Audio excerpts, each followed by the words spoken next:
이 땅에서의 우리의 고난은 정확하게 이야기하면 우리가 이 광야의 삶에서의 고난은 죄의 세력과 싸움이라기보다는 우리 안에 있는 그 죄의 세력을 따라가려고 하는 그 본성과의 싸움인 것이죠. 우리 그것 때문에 힘들어하는 겁니다. 그리고 그 고난은 완전한 하나님의 나라의 사람이 되기까지는 반드시 거쳐가야 하는 과정이기도 합니다.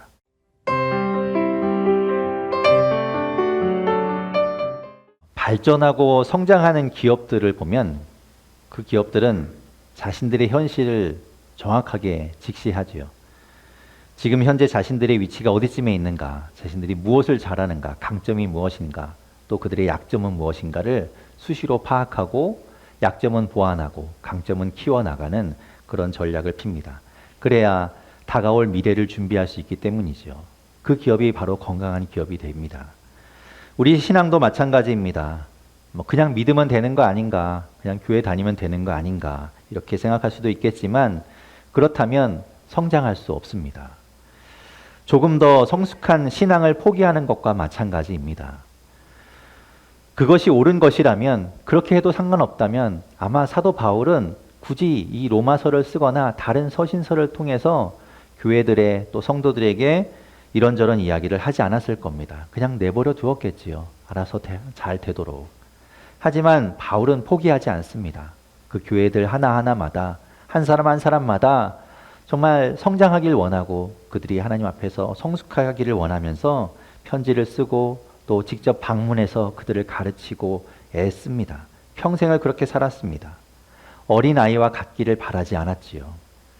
우리 교회의 말씀인 에베소서 4장 13절과 이어지는 14절에서 바울은 이렇게 분명하게 이야기합니다. 제가 읽어보겠습니다. 우리가 다 하나님의 아들을 믿는 것과 아는 일에 하나가 되어 온전한 사람을 이루어 그리스도의 장성한 분량이 충만한 데까지 이르리니 이는 우리가 이제부터 어린아이가 되지 아니하여 사람의 속임수와 간사한 유혹에 빠져 온갖 교훈의 풍조에 밀려 요동하지 않게 하려 함이라. 아멘. 사도 바울이 이야기하는 거. 우리가 어린아이의 신앙에 머물러 있지 않고 성장하고 그리스도의 장성한 분량이 충만한 데까지 자라가서 세상의 풍조에 흔들리지 않고 그 가운데서도 하나님 믿음 하나 가지고 굳건하게 서 있을 수 있도록 이 모든 말씀을 우리에게 전해주고 있는 것이지요. 멈춰 있으면 안 된다. 계속 성장하고 자라가야 한다. 이렇게 이야기합니다. 우리가 지금 한 달 넘게 보고 있는 로마서의 말씀, 그 로마서 5장부터 계속된 말씀은 바로 지금 우리가 어느 정도의 신앙 상태에 있는지, 우리가 지금 어디에 해당되고 있는지 우리의 위치와 우리의 상태를 정확하게 보여주고 있습니다. 이것을 우리가 알지 못하면 우리 스스로 착각하며 살 겁니다. 나는 정말 대단한 사람이구나. 나는 신앙이 좋구나. 또는 나는 구원받지 못했구나. 나는 자격이 없구나. 이런 마음으로 살아가고 있겠지요. 의기소침할 필요도 없고 근거 없는 자신감으로 가득 차 있을 이유도 없습니다. 숨길 것도 없고 포장할 것도 없지요. 있는 그대로를 알고 나를 보고 지금 나의 상태를 안 다음에 우린 거기에 맞게 대처하고 또 나아가면 되는 겁니다. 지난 시간에는 어떤 이야기를 했는가 하면 우리가 성령을 따라가면 그 끝에 무엇이 기다리고 있는가, 하나님께서 성령을 따라 살아가는 자에게 약속하신 것이 무엇인가, 우리 그런 것들을 보았지요. 약속의 땅 가나안에 들어가기 전까지 우리는 광야를 지나가고 있다고 말씀드렸습니다. 우리의 삶은 지금 광야의 삶과 같지요. 광야는 훈련받는 장소입니다. 광야는 변화되는 시기입니다. 우리는 그 시기를 지나가고 있습니다. 하나님과 올바른 관계로 살아가기 위한 나로 지금 변화되어 가고 있는 과정입니다. 하나님께서 처음 만드셨던 그 에덴 동산에 적합한 모습으로 살아가기 위해서 우리가 준비되어 가는 시기인 것이지요.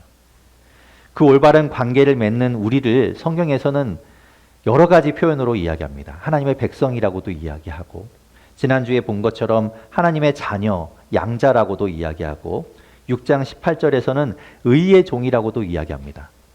그래서 백성, 자녀, 종 이렇게 자꾸 다르게 이야기하기 때문에 혼동되실 수도 있을 텐데, 이 모든 것들은 다 하나님이 주권을 가지신 그 하나님 나라를 살아가는 사람들에 대한 이야기입니다. 그래서 굳이 이 표현들을 통일해서 이야기하자면 하나님 나라의 사람이라고 이야기할 수 있겠죠. 하나님 나라의 사람이 되는 것. 분명한 것은 하나님은 하나님 나라, 그 에덴의 모습을 꿈꾸고 계시다는 겁니다. 그리고 그곳에서 처음 사람들과 함께, 아담과 함께 하셨던 그 관계를 우리와 맺고 싶어 하신다는 겁니다. 그것이 바로 하나님의 뜻이지요. 성경은 그 모든 것으로 그렇게 해석이 되는 겁니다. 우리가 지금 지나고 있는 광야, 이미 이루어진 구원과 아직 완전하지 않은 그 구원 사이, 이미 우리에게 임한 하나님 나라와 아직 완전하지 않은 하나님 나라 그 사이에서 우리는 계속 힘든 싸움을 싸워가고 있습니다. 광야의 삶이 그렇죠. 그 싸움은 아직도 우리를 포기하지 않는 그 죄, 우리를 노리고 있고 기회를 노리고 있고 어떻게든 예전의 상태로 우리를 되돌리려고 틈만 나면 우리를 공격하는 그 죄 때문에 우리가 힘든 광야의 삶을 살고 있는 것이지요. 로마서와 하나님 나라라는 책의 저자인 안용석 목사님은 이 죄라는 단어가 우리가 계속 죄 하면서 그 동일한 하나의 단어로 이렇게 저렇게 사용하기 때문에 그것 때문에 혼동을 주고 있어서 그것을 구분해서 이야기합니다. 우리를 유혹하고 우리를 공격하는 것, 그 죄를 죄의 세력이라고 이야기하고 우리가 거기에 넘어가서 저지르는 죄를 범죄라고 구분해서 이야기하죠. 그럼 좀 더 확실하게 우리가 이해됩니다. 그러니까 바꿔서 이야기하면 죄의 세력이 미치지 못하는 그 완전한 하나님의 나라에 아직 우리가 들어가지 못했기 때문에, 완전한 가나안 땅에 우리가 아직 들어가지 못했기 때문에 그 죄의 세력이 계속해서 우리를 공격하고 유혹해 옵니다. 다시 예전에 그 애굽으로 끌고 가기 위해서 말이죠. 하지만 우리가 그 공격 앞에서 완전하다면, 우리가 정말 막강하다면 그것이, 그 공격이, 그 유혹이, 그 싸움이 별로 문제가 되지 않을 겁니다. 다만 귀찮겠지요. 매번 공격해 올 때마다 물리치면 되니까 문제가 되진 않지만 귀찮을 겁니다. 그런데 문제는 우리 안에서 그 죄의 세력을 따라가려고 하는 스파이가 있다는 것이 문제입니다. 그 죄의 세력과 내통하고 있어서 계속 우리가 죄의 세력에 지고 있다는 거죠. 그것을 우리는 육신이라고 이야기했고 지체의 법이라고 이야기했고 육체의 욕심이라고도 이야기했습니다. 겉사람이라고도 이야기하고요. 그것 때문에 이 광야를 가는 것이 힘든 겁니다. 우리가 그 모든 공격과 유혹을 단번에 물리칠 수 있다면 문제되지 않는데 우리 안에 내통하는 것 때문에 문제가 되는 것이지요. 이스라엘 백성들을 생각해 보십시오. 그들이 광야를 지났던 그 모습을 생각해 보십시오. 그들이 성인 남자만 60만 명입니다. 굉장히 많은 그 민족이 이동을 하고 있는데 그들이 모세를 중심으로 하나로 똘똘 뭉쳐서 움직였다면 어떤 민족이 쳐들어와도 누가 공격해 와도 그것은 문제가 되지 않았을 겁니다. 문제는 뭐였냐면 그들 안에서 불평하는 세력들이 나오고 다시 애굽으로 돌아가자고 하는 사람들이 나와서 사람들이 자꾸 갈라지고 나눠지는 것이 문제가 되었지요. 어차피 우리는 죄의 세력을 이겨낼 힘이 없습니다. 우리가 그렇게 힘이 세지 않습니다. 그렇게 어마어마한 힘을 갖고 있는 죄의 세력은 우리가 이길 수 있는 존재가 아닙니다. 예수 그리스도께서 이기시는 겁니다. 그분만이 이길 수 있습니다. 우리가 이기는 것이 아니지요. 어차피 우리는 못 이깁니다. 그러니 이 땅에서의 우리의 고난은 정확하게 이야기하면 우리가 이 광야의 삶에서의 고난은 죄의 세력과 싸움이라기보다는 우리 안에 있는 그 죄의 세력을 따라가려고 하는 그 본성과의 싸움인 것이죠. 우리 그것 때문에 힘들어하는 겁니다. 그리고 그 고난은 완전한 하나님의 나라의 사람이 되기까지는 반드시 거쳐가야 하는 과정이기도 합니다. 내 안에 그 옛사람을 죽여가는 과정이니까요. 그렇다고 우리가 두려워하거나 포기하지 말아야 될 것은 우리와 함께 가고 있는, 우리를 돕고 우리를 인도하는 성령이 계시다는 겁니다. 오늘 본문 26절과 27절은 이렇게 말씀합니다. 26절, 27절 같이 읽겠습니다. 시작. 이와 같이 성령도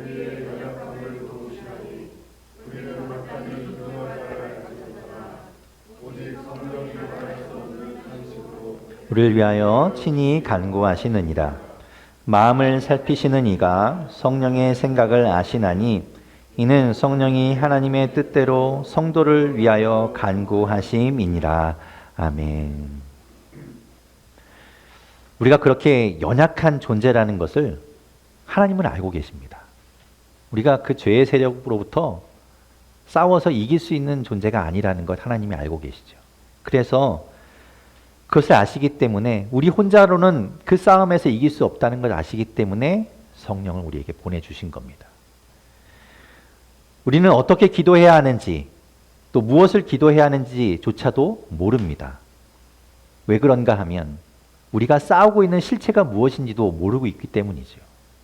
우리는 우리에게 닥쳐오는 우리의 현실의 어려움, 우리의 삶의 어려움, 그것들 때문에 우리가 고난을 받고 있다고 생각합니다. 그래서 그런 것들을 구해야 한다고 생각하지요. 그러니까 우리가 기도하라고 하면 구하는 것밖에 못하는 겁니다. 가장 원시적인 종교와 같은 그런 기도를 하면서 그것이 기도의 전부라고 우리는 믿고 있는 거죠. 하지만 우리가 무엇과 싸우고 있다고 말씀드렸습니까? 우리 자신 안에 있는, 내 안에 있는 스파이, 그 죄의 세력을 쫓아가려고 하는 그 본성과 우리는 계속해서 싸우고 있는 겁니다. 그렇다면 우리가 무엇을 위해서 기도해야 할까? 내가 그 본성과 싸워서 이기도록, 내가 그 본성을 따라서 뒤로 돌아가지 않도록, 앞으로 나아갈 수 있도록, 내 옛사람을 매일매일 죽여가며 하나님 따라갈 수 있도록 기도해야 되겠죠. 그것이 마땅한 기도이고 우리가 당연히 해야 하는 기도입니다. 그것이 빠지면 안 됩니다. 예수님께서는 제자들에게 어떻게 기도해야 하는지 그 모범을 보여주셨습니다. 그것이 마태복음 6장 9절에서 13절까지의 말씀이죠. 우리 마태복음 6장 9절에서부터 13절까지의 말씀을 제가 읽어보겠습니다. 같이 한번 읽어볼까요? 우리 이 주기도문의 말씀을, 중요한 말씀이니까 같이 읽어보겠습니다. 시작. 그러므로 너희는 이렇게 기도하라. 하늘에 계신 우리 아버지여, 이름이 거룩히 여김을 받으시오며 나라가 임하시오며 뜻이 하늘에서 이루어진 것 같이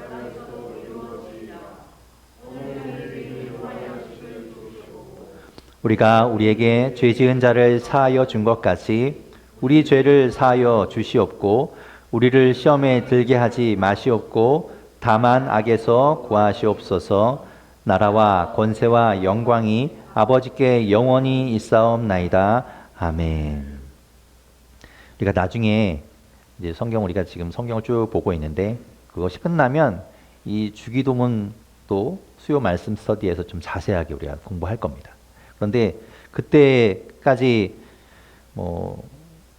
기다리시면 좋겠지만 어쨌든 오늘 우리가 지금 읽은 이 주기도문의 말씀을 자세히 좀 보십시오. 보면 이렇게 얼핏 봐도 이 안에는 우리의 필요를 구하는 기도가 들어있긴 합니다. 그런데 그것이 전부는 아니죠.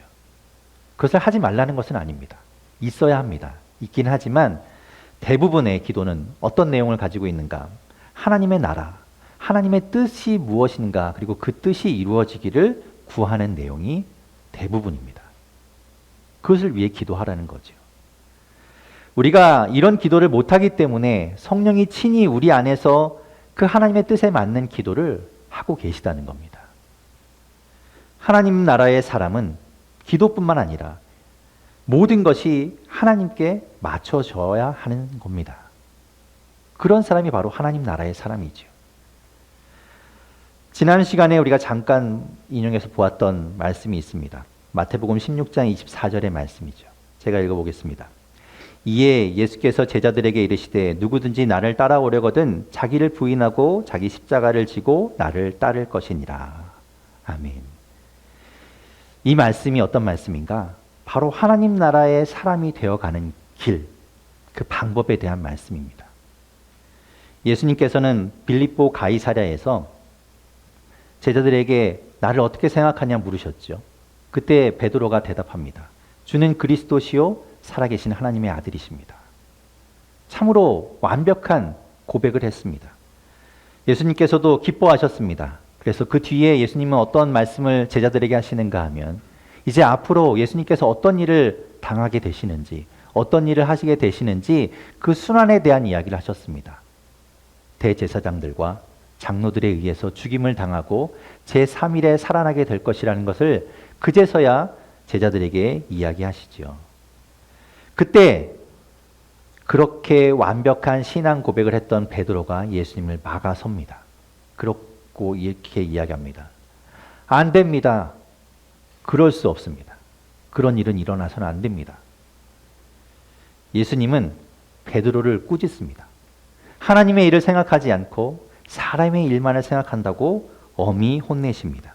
그러면서 바로 이 24절의 말씀을 하시죠. 예수님을 따라가는 것, 하나님 나라의 사람이 된다는 것은 어떤 것인가? 첫 번째, 자기를 부인하는 겁니다. 자기를 부인한다는 것은 자기를 드러내고 주장하지 않는 겁니다. 자기를 포기할 줄 안다는 것이죠. 하나님 나라의 사람이 되는 것, 예수 그리스도를 따라가는 것, 그 뜻대로 살아가는 것은 먼저 나 자신을 내려놔야 합니다. 그것이 자기 부인이죠. 그래야 그 다음에 하나님의 뜻을 받아들이고 예수님을 따라가게 되는 것이니까요. 그 뒤에 자기 십자가를 져야 합니다. 십자가를 진다는 것. 우리가 영화 같은 데서 예수님의 그 골고다 올라가시는 모습을 보지 않습니까? 예수님이 십자가를 지고 올라가시죠. 당시의 사형은, 십자가형은 자기가 자기 십자가를 지고 그 사형 장소까지 가는 겁니다. 도살장에 끌려가는 양과 같이 순종하며 그 길을 가는 것이죠. 자기를 희생하는 겁니다. 주님은 그것을 이야기하는 것이죠. 그것이 하나님 뜻에 맞춰가는 삶이라는 겁니다. 그래야 예수님 따라갈 수 있다는 겁니다. 결국 우리의 목표는 무엇이 되어야 하는가? 주님께 나를 맞춰가는 과정이 되어야 한다는 겁니다. 그런데 우리가 여기서 착각하지 않아야 하는 것 하나 있습니다. 우리에게는 그렇게 살아갈 능력이 없다는 겁니다. 나 혼자서는 안 됩니다. 우리가 경험해봐서 알지 않습니까? 매번 내 스스로 뭔가 해보려고 하지만 안 되고 좌절하고 넘어진다는 것 말이죠. 백날 해봐도 안 됩니다. 바울이 고백한 것처럼 오호라 나는 곤고한 사람이로다. 이 사망의 몸에서 누가 나를 건져내랴. 이렇게밖에 고백할 수 없는 존재라는 것 바로 우리입니다. 하나님이 하셔야 합니다. 하나님이 하셔야 가능합니다. 하나님 없으면 안 됩니다. 그래서 오늘 본문 28절에서 30절은 이렇게 말씀합니다. 오늘 본문 28절에서 30절 말씀 같이 읽겠습니다. 시작. 우리가 알거니와 하나님을 사랑하는 자 곧 그의 뜻대로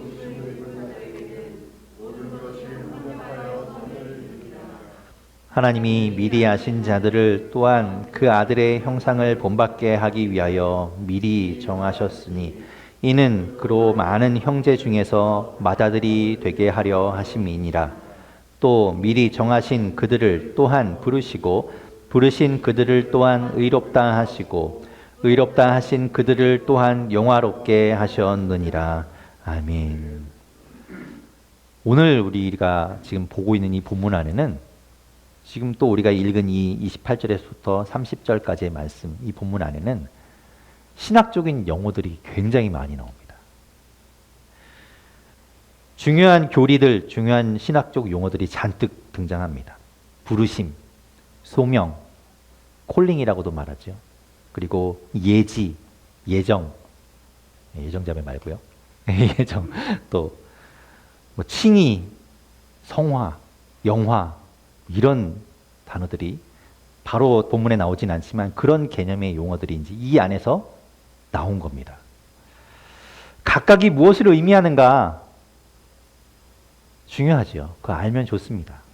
그리고 그 단어들을 아는 것도 중요합니다. 그런데 그것보다 정말 중요한 것이 있습니다. 정말 우리가 알아야 하는 것이 있습니다. 모든 것을 하나님이 하신다는 것, 그것이 가장 중요합니다. 누가 이런 용어들을 이야기하면서 이런 용어에 대해서 아냐고 뻐기면서 말하면 되물어 보십시오. 그것이 무엇을 의미하는지 아냐고. 하나님이 하신다는 겁니다. 하나님이. 하나님께 주권이 있다는 거지요. 우리가 하나님을 사랑한다고 말합니다. 내가 하나님 사랑해요 라고 말하지만 그것 또한 하나님이 우리를 그것을 위해서 부르셨기 때문에 가능한 겁니다. 우리에게 작용하는 그 모든 것들을 통해서 하나님 선을 이룬다고 말씀하시죠. 합력하여 선을 이루게 하시는 분, 하나님이 하시는 겁니다. 결국에 좋은 결과로 있게 하시는 것, 의미 있는 결과가 되게 하시는 분, 하나님이십니다. 우리를 아신 분도 하나님이시고 우리가 하나님 나라의 사람으로 살도록 정하신 분도 하나님이십니다. 그렇게 불러서 우리를 의롭다고 하신 분도 하나님이시고 결국에 우리가 장차 영화롭게 되는 것도 하나님이 하시는 일입니다. 바울은 우리가 장차 영화롭게 되는 그 미래의 일조차도 너무나 명확한 것이기 때문에 과거형으로 썼지만 그렇게 명확하고 확실하게 하는 것도 하나님이 하시기에 가능한 것이죠.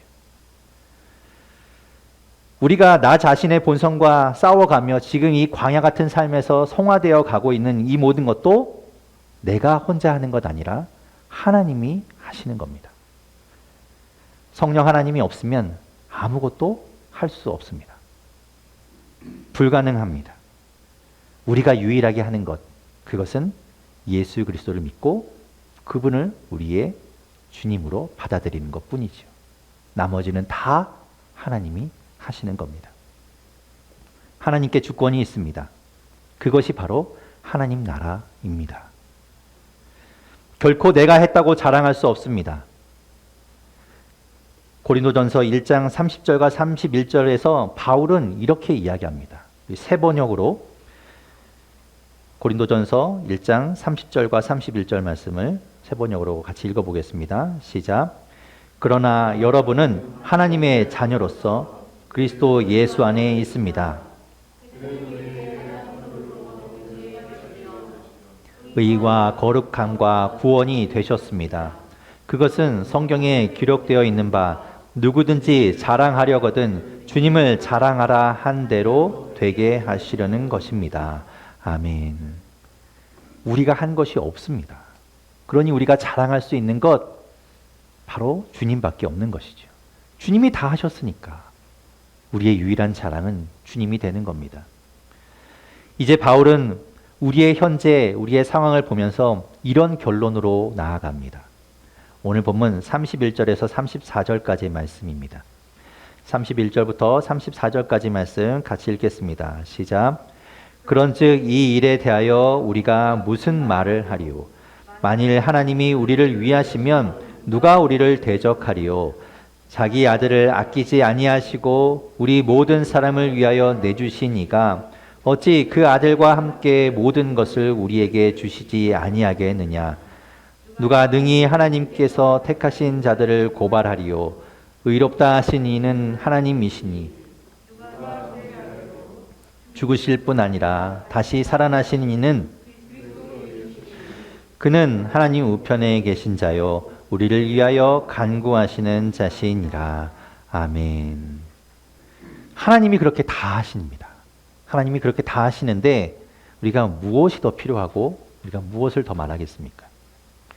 31절 중간에 이렇게 말합니다. 하나님이 우리를 위하고 계시다 이렇게 말하죠. 여기서 위하고 계시다고 번역된 이 헬라어 휘페르라는 단어는 다른 사람을 몸으로 끌어안아서 이렇게 막아주는 걸 말합니다. 품에 안고 그 사람을 몸으로 막는 것. 도구를 사용한다면 방패를 이용해서 그 사람을 꼭 품에 안고 막아주는 것. 그것을 말하는 겁니다. 하나님이 우리를 그 하나님의 품에 꼭 끌어안고 그렇게 우리를 보호하신다는 겁니다. 그렇게 꼭 끌어안고 막아주는 모습을 상상하니까 그 모습을 보고 그것을 기억하니까 감동이 되더라고요. 아, 그렇구나. 하나님이 나를 그렇게 끌어안아서 막아주고 계시구나. 우리를 살리려고 그 아들을 보내신 분이 우리를 막고 계시다는 겁니다. 그런 우리를 누가 감히 건드릴 수 있겠습니까? 누가 감히 우리를 대적하고 공격할 수 있겠습니까? 우리가 그 품이 싫다고 박차고 뛰쳐나가지만 않는다면, 그 품 안에만 있는다면 우리는 언제나 안전한 겁니다. 신명기 32장 9절에서 12절에 모세가 하나님을 이렇게 노래합니다. 제가 읽어보겠습니다. 여호와의 분깃은 자기 백성이라 야곱은 그가 택한 기업이로다. 여호와께서 그를 황무지에서 짐승이 부르짖는 광야에서 만나시고 호위하시며 보호하시며 자기의 눈동자같이 지키셨도다. 마치 독수리가 자기의 보금자리를 어지럽게 하며 자기의 새끼 위에 너풀거리며 그의 날개를 펴서 새끼를 받으며 그의 날개 위에 그것을 엎는 것과 같이 여호와께서 홀로 그를 인도하셨고 그와 함께한 다른 신이 없었도다. 아멘. 하나님이 우리를 보호하시는 겁니다. 감히 누가 우리를 죄 있다고 고발하겠습니까? 재판장이신 하나님이 우리를 무죄라고 선고하셨는데 누가 우리를 고발할 수 있겠습니까? 감히 누가 우리를 죄했다고 그 죄를 끄집어낼 수 있겠습니까? 우리를 위해서 죽으신 예수 그리스도께서 우리를 변호해 주고 계시는데요. 지난 시간에 보았던 것처럼 성령이 우리를 증언해 주고 계시는데 누가 우리를 죄 있다 말할 수 있겠습니까? 죄의 세력이, 그 사탄이 아무리 막강하다고 해도 주님 품 안에 있는 우리를 어찌할 도리가 없는 겁니다. 도대체 하나님은 왜 이렇게까지 우리를 지키시고 우리에게 그렇게 행하시는 것일까? 우리가 뭐라고, 우리가 무슨 자격을 가졌다고 이렇게까지 하나님 다 하시면서 우리를 지키시는 것일까? 결국 모든 것은 사랑입니다. 하나님의 사랑 때문입니다. 하나님이 우리를 사랑하셔서 그렇게 행하시는 겁니다. 우리도 하나님 사랑한다고 말하지만 하나님이 우리를 사랑하시는 것에 비하면 어림없는 사랑입니다. 오늘 본문 35절에서 37절에 바울이 이렇게 고백합니다. 같이 35절부터 37절 말씀 읽겠습니다. 시작. 누가 우리를 그리스도의 사랑에서 끊으리요? 환난이나 곤고나 박해나 우리가 종일 주를 위하여 죽임을 당하게 되며 도살 당할 양같이 여김을 받았나이다 함과 같으니라.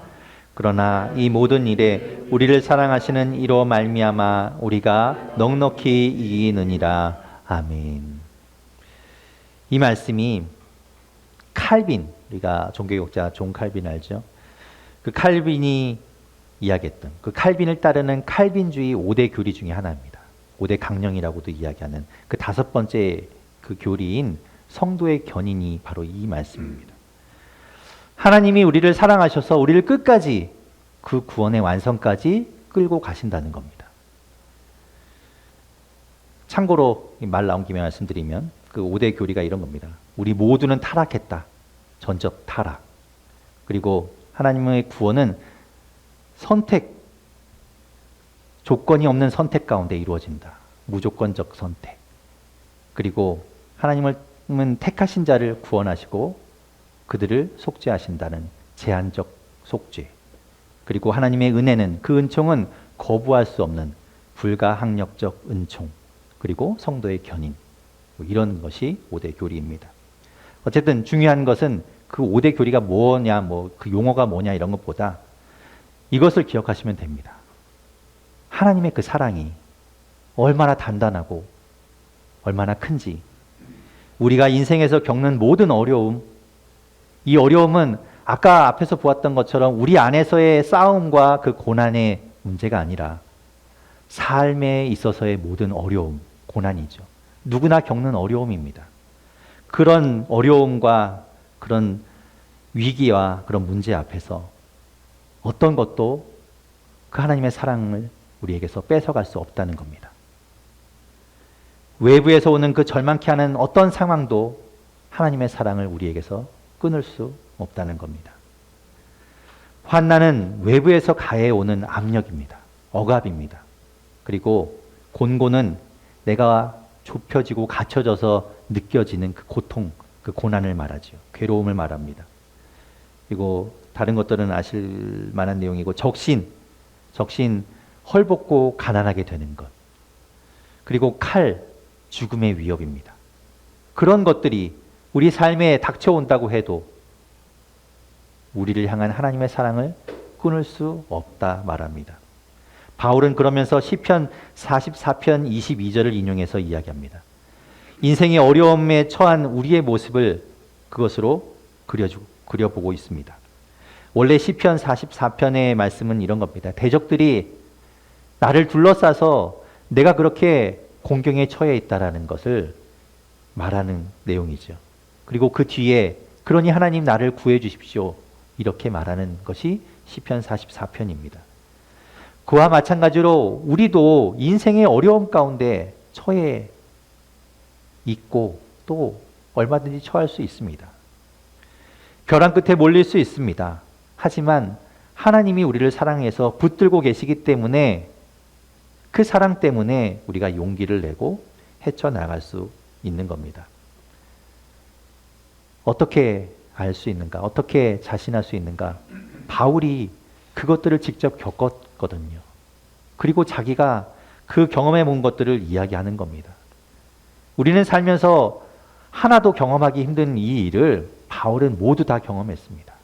그러면서 그 어려움 가운데 우리를 향한 하나님의 사랑이 그 관계가 계속해서 끊어지지 않고 있다는 걸 확인했고 그 사랑 때문에 그 모든 어려움을 견디고 이겨냈다고 자신이 증명해 보이고 있는 겁니다. 죽기 직전까지 갔지만 하나님의 사랑이 있어서 거뜬하게 이길 수 있었다. 이렇게 말하는 겁니다. 넉넉하게 이기고도 남음이 있었다는 것이죠. 그러니 그보다 더한 것이 오더라도 분명한 것은 하나님의 사랑은 절대 끊어지지 않는다고 확신에 차서 이야기하고 있습니다. 그것이 오늘 본문 38절과 39절입니다. 우리 바울의 확신을 가지고 같이 한번 읽어보겠습니다. 시작. 내가 확신하노니 사망이나 생명이나 능력이나 높음이나 깊음이나 다른 어떤 피조물이라도 우리를 우리 주 그리스도 예수 안에 있는 하나님의 사랑에서 끊을 수 없으리라. 아멘. 어떤 것도 하나님이 우리를 사랑하시는 그 사랑을 끊을 수 없습니다. 죽음이 우리를 갈라놓을 때까지가 아니라 죽음조차도 우리를 그 하나님의 사랑에서 갈라놓지 못합니다. 우리에게 일어날 수 있는 극히 작은 가능성의 일이라도 그 어느 것도 그 누구도 하나님의 사랑을 끊을 수 없습니다. 우리 안에서 끊임없이 일어나는 그 싸움으로 우리가 아무리 괴로워도 우리가 처하는 상황 때문에 우리가 힘에 부치고 죽을 것 같아도 우리를 낙심하게 만들고 절망시키는 그 누구라도 그럴 수 없습니다. 그러니 여러분 기억하십시오. 잊지 마십시오. 하나님의 사랑이 우리를 붙들고 있습니다. 우리가 이전에 보았던 로마서 5장 1절부터 8절 말씀에 바로 그 이야기였습니다. 우리가 환난 중에도 즐거워할 수 있는 것은 그 환난이 인내를 낳고 또 연단이 되고 소망이 된다는 그것 때문에 우리가 즐거워하고 감당하지요. 우리가 아직 죄인 되었을 때 그리스도께서 우리를 위하여 죽으심으로 하나님이 우리를 얼마나 사랑하시는지 그것을 확증해 주셨습니다. 그 사랑 때문에 우리가 그 모든 것들 안에서도 즐거워하고 기뻐할 수 있다고 이야기했었지요. 하나님이 우리를 사랑하고 계십니다. 하나님이 당신을 품에 안고 계십니다. 하나님이 모든 것들을 하십니다.